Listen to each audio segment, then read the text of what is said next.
आपण आहोत आता मोरगाव मैदानात। आपण पाहू शकताय की सेमी 1 मध्ये बकासूर लागलेला आहे, तर आपण त्याची झलक घेऊ शकता। या तुम्हाला दाखवतो त्याच्याबरोबर पायरा आणि आपला बकाबाई शोकायो आपला दिसतोय बकासूर, आणि त्याच्या पाठीमागं आपण पाहू शकताय गर्दी।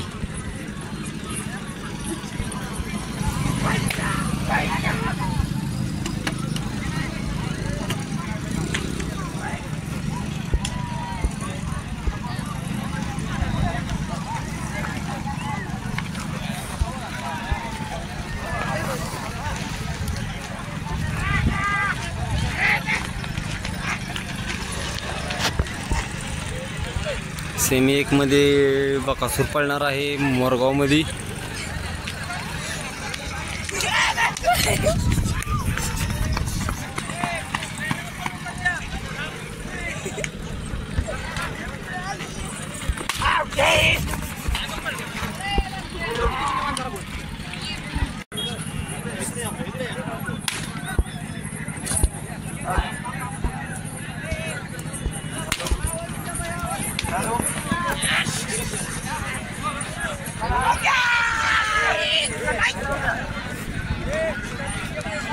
बैजा बकासूर सोबत आज पायरा आहे, तो त्याचं नाव बैजा आणि हे आपला बकासूर।